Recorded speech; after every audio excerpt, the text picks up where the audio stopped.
Halo sobatku, dimanapun kalian berada, gimana kabarnya? Semoga kalian dan keluarga dalam keadaan baik-baik saja ya. Kali ini kita akan membahas Donghua Throne of Sele episode 47 yang tayang hari Kamis ini. Perlu diingat, ini hanya sekedar bocoran spoiler yang episodenya rilis tanggal 23 Maret 2023. Jadi, jika narasi dan video berbeda, mohon dimaklumi ya.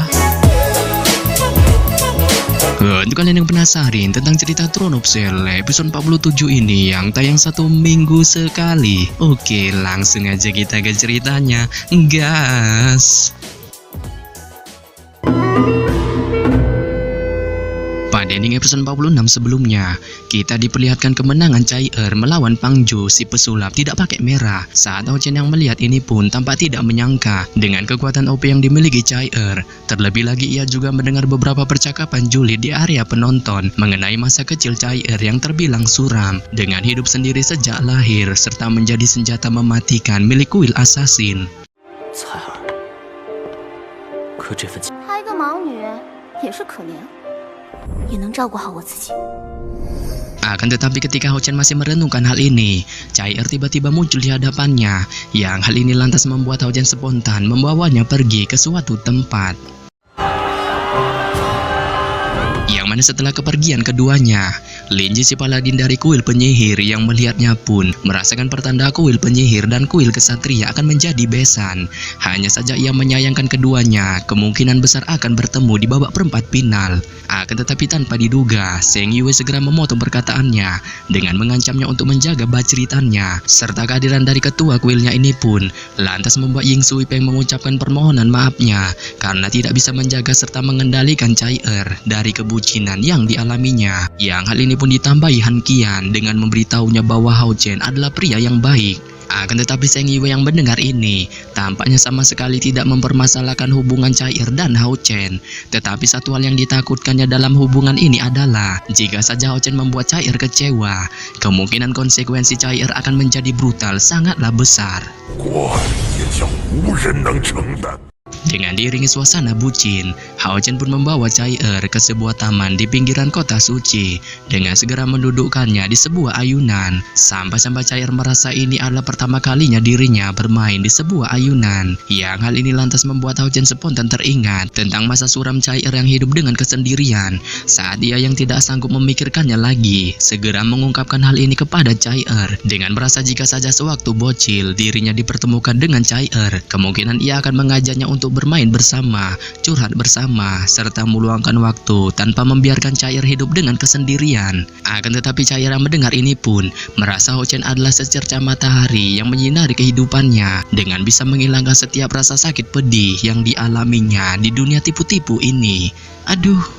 Yang hal ini buat Hao Chen yang melihatnya pun pada akhirnya berjanji bahwa mulai dari sekarang dirinya akan selalu menjadi mataharinya tanpa membiarkannya kembali ke dunia kegelapan. Nah, ini dia bocoran spoilernya. Setelah adegan bucinnya bersama Chai-Er, Hao Chen pun memutuskan untuk kembali ke penginapan serta memulihkan dirinya dengan meninggalkan Chai-Er. Saat Chai-Er yang melihat kepergian Hao Chen ini pun segera mengungkapkan senyum di wajahnya sebelum pada akhirnya ia juga memutuskan untuk pergi. Sehingga pada saat yang sama, keesokan harinya, hari di mana kompetisi seleksi pemburu iblis babak perempat final pun dimulai. Saat Hao Chen datang sangat kebahagiaan ke arena kesatria, tempat berlangsungnya kompetisi babak perempat final ini, dengan langsung melihat Chai-Er duduk di tempat yang sama dengan hari sebelumnya. Yang hal ini lantas membuat Hao Chen yang melihatnya pun bergegas mendekati ayangnya ini dan dengan diam-diam meraih tangannya. Tetapi pada saat yang sama, baru saja Hao Chen duduk santuy bersama Chai-Er, pengawas pertandingan pun segera mengumumkan bahwa pengundian babak perempat final akan dimulai dengan menyuruh ke-8 pesaing untuk memasuki arena. Yang hal ini pun lantas membuat Hao Chen yang mendengarnya pun segera menarik tangan Chai-Er dengan menuntunnya untuk berjalan ke tengah arena. Dan ketika Hao Chen serta Chai-Er berjalan ke tengah arena, ke-6 pesaing yang melihat pasangan bucin ini pun spontan menunjukkan perubahan ekspresi di wajah mereka dengan segera teringat tentang kekuatan badas yang dimunculkan dua sejoli ini di babak 16 besar sebelumnya. Serta pada saat yang sama, setelah 8 pesaing tiba di tengah arena, pengundian lawan bertarung babak 8 besar pun pada akhirnya dimulai dengan menggunakan metode sebuah gambar lot, diikuti dengan suara Han Qian yang mengumumkan bahwa metode gambar akan segera dimulai. Yang hal ini lantas membuat Hao Chen segera menarik tangan Chai di satu sisi, dengan satu tangannya lagi segera menekan lingkaran gambar lot. Saat dengan kilatan cahaya kemasan, gambar lot itu pun pada akhirnya selesai. Yang hal ini membuat Hao Chen segera melihat ke tengah gambar lot itu, sembari tatapannya tertuju ke arah tubuh Chai dengan berdoa agar dirinya tidak bertemu dengannya. Yang betul saja, tampaknya kali ini kehokian Hao Chen terbilang cukup bagus dalam pengundian, dengan perbedaan gambar lot miliknya dan juga Chai yang hal ini tentu membuat mereka tidak akan saling baku hantam di babak perempat final ini. Sehingga pada saat yang sama, setelah 8 pesaing sudah menerima undian lawan mereka masing-masing, dengan mempertemukan di antaranya Hao Chen melawan pesaing dari kuil spiritual bernama Liao Yu, Huang Yi melawan Chai serta juga Yang Wenjao melawan pesaing kuil kesatria langkah kelima. Pengawas pertandingan pun segera mengumumkan bahwa pertandingan pembuka babak perempat final ini segera dimulai dengan mempertemukan Hao Chen melawan Liao Yu. Setelah pengawas pertandingan mengumumkan pertandingan pembuka antara Hao Chen melawan Liao Yu, para pesaing lain perlahan-lahan mulai mundur dari lapangan dengan hanya menyisakan Hao Chen dan Liao Yu. Diikuti dengan masuknya pengawas pertandingan yang segera mengaktifkan penghalang pelindung yang mengitari arena pertarungan dengan segera memberi arahan kepada keduanya untuk memulai baku hantam dalam jarak radius 50 meter.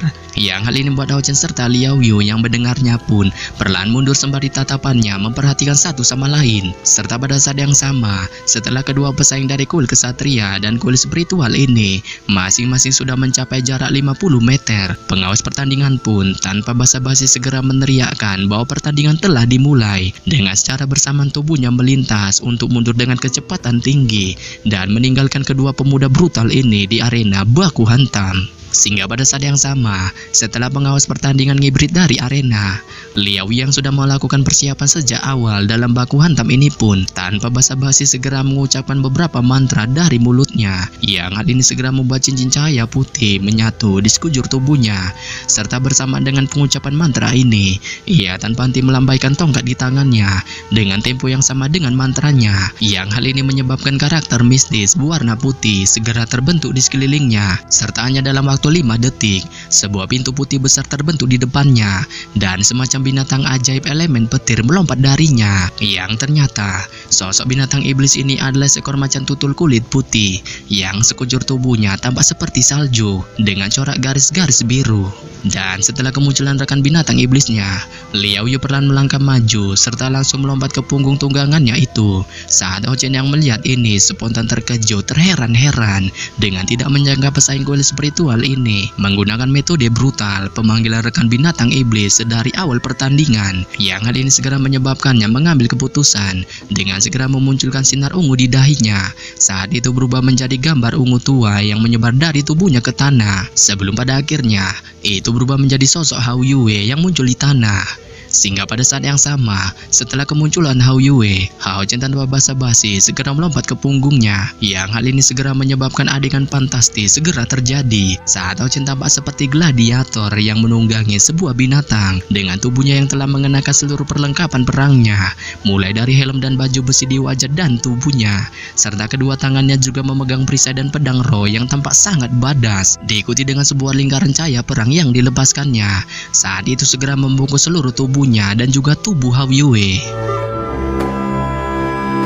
Ketika persiapan baku hantam telah selesai, 3 kepala Hao Yue secara bersamaan meraung saat ia dengan ganas berlari ke arah Liao Yu, serta 3 sinar cahaya badas muncul di atasnya dengan Hao Chen yang duduk santuy di punggungnya. Dan pada saat OTW menuju Liao Yu dan rekan binatang iblisnya, 3 kepala Hao Yue sekali lagi meraung saat raungannya kali ini segera memunculkan sinar cahaya yang berbeda-beda dengan secara bersamaan melesat ke arah Liao Yu serta rekan binatang iblisnya. Yang pada dasarnya, melihat hal ini, Liao Yu segera mengisi daya kekuatan pada macan tutul saljunya. Saat kecepatan pengisian daya kekuatan binatang iblisnya ini tampak sangat mencengangkan, yang dengan pengisian semua kekuatannya, itu tampak seperti sambaran petir putih yang dengan paksa bergerak maju ke samping, diikuti dengan Liao yang terus-menerus mengucapkan mantra di mulutnya. Serta sementara itu, dari suatu tempat yang tidak diketahui, Liao Yu tiba-tiba mengeluarkan sebuah kalung berwarna perak dengan permata merah muda di dalamnya.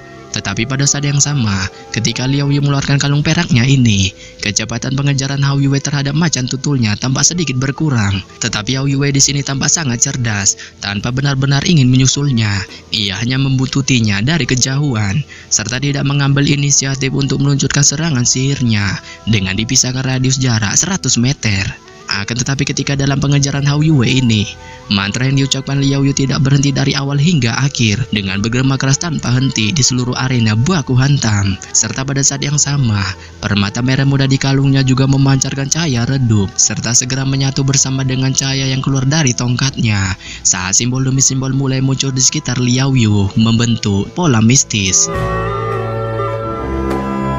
Dan melihat simbol-simbol aneh yang dimunculkan di sekitar Liao Yu, Hao Chen perlahan menjadi fokus saat ia tanpa henti mengeluarkan energi spiritual cairnya dengan membuat baju besi roh di tubuhnya menjadi full emas, serta aura badas yang tiada banding juga naik tanpa henti dari tubuhnya dengan segera mengeluarkan tekanan yang secara bertahap meningkat dalam kekuatannya.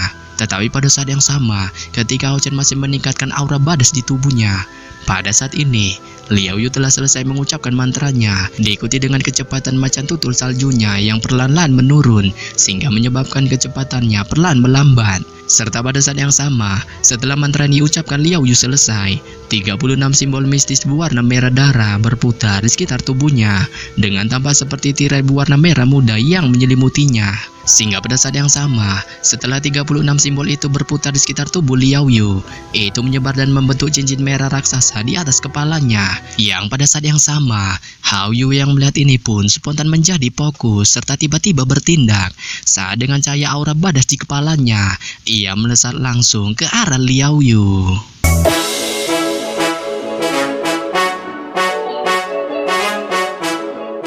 Yap. Sampai di sini saja saya menyampaikan bocoran spoiler Throne of Cell episode 47 yang baru tayang Kamis ini. Akhir kata saya ucapkan bye-bye.